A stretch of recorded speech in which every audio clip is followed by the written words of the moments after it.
Real estate కు demand ఎప్పటికప్పుడు పెరిగిపోతూనే ఉంది. కరోనా తర్వాతి కాలంలో ముఖ్యంగా భూముల ధరలు, ప్లాట్ల ధరలు భారీగా పెరుగుతున్న సంగతి తెలిసిందే. ఇంకా అదే సమయంలో రెంట్లు కూడా పెరిగాయి. అయితే రేట్లు ఎంతలా పెరుగుతున్నా కొనుగోలుదారులు మాత్రం అస్సలు తగ్గట్లేదు. ఇంకా ఎక్కువ పెట్టి ఇళ్లు కొనేందుకు ఆసక్తి చూపిస్తున్నారు. నివాసం ఉండేందుకు మాత్రమే అని చూడట్లేదు, అందులోనే అన్ని రకాల సౌకర్యాలుండాలని కోరుకుంటున్నారు. ఆర్థిక స్తోమత ఉన్న వ్యక్తులు లగ్జరీ ఇళ్ల కొనుగోలుకు మొగ్గు చూపుతున్నారు.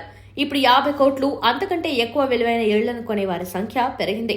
తాజాగా ప్రముఖ real estate consultant JLL India విడుదల చేసిన రిపోర్ట్ ప్రకారం భారత్లో లగ్జరీ రియల్ ఎస్టేట్ మార్కెట్ విపరీతంగా పుంజుకుంది. 50 కోట్లు లేదా అంతకు మించి ధరలున్న విలాసవంతమైన ఇళ్ల విక్రయాలు 2023లో ఏకంగా 51% పెరిగిందని తెలిపింది JLL ఇండియా. ఇళ్ల సంఖ్య 55% పెరిగింది. 2022లో 29 లగ్జరీ ఇళ్లు అమ్ముడుపోగా వాటి విలువ 2859 కోట్లుగా ఉండగా 2023లో అమ్ముడైన మొత్తం 45 లగ్జరీ ఇళ్ల విలువ 4319 కోట్లని JLL ఇండియా పేర్కొంది. అంటే అంతకుముందు ఏడాదితో పోలిస్తే 55% పుంజుకుంది. ఈ 45 లగ్జరీ ఇళ్లలో 58% అపార్ట్మెంట్లు కాగా మిగతా వాటా బంగ్లాలది. మొత్తం లగ్జరీ హౌసింగ్ మార్కెట్లో దేశంలోనే అతిపెద్ద రెసిడెన్షియల్ మార్కెట్ ఉన్న ముంబై వాటానే ఎక్కువ. మొత్తం 45కు గాను కనీసం 29 లగ్జరీ ఇళ్ల విక్రయాలు ముంబైలోనే జరిగాయి. దీని విలువ సుమారు 3031 కోట్లుగా అంచనా.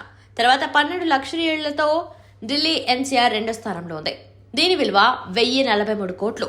ఇక బెంగళూరులో ఇలాంటి విక్రయాలు 4 జరగగా విలువ 245 కోట్లుగా నమోదైంది. అత్యంత సంపన్నుల నుంచి డిమాండ్ ఎక్కువగా ఉండటంతోనే లగ్జరీ ఇళ్ల విక్రయాలు పెరిగినట్లు చెప్పారు JLL India research head doctor Samantak Das. అమ్ముడైన మొత్తం 45 లగ్జరీ ఇళ్లలో 100 కోట్లు లేదా అంతకు మించిన ధరలు ఉన్న ఇళ్ల సంఖ్య 14గా ఉంది. వీటిలో ఎక్కువగా అమ్మకాలు ముంబైలోనే జరిగాయని, విలాసవంతమైన ఆస్తులపై సంపన్నులకు క్రమంగా విశ్వాసం పెరుగుతున్న నేపథ్యంలోనే భవిష్యత్తులో లగ్జరీ ఇళ్ల అమ్మకాలు పెరగొచ్చని అన్నారు.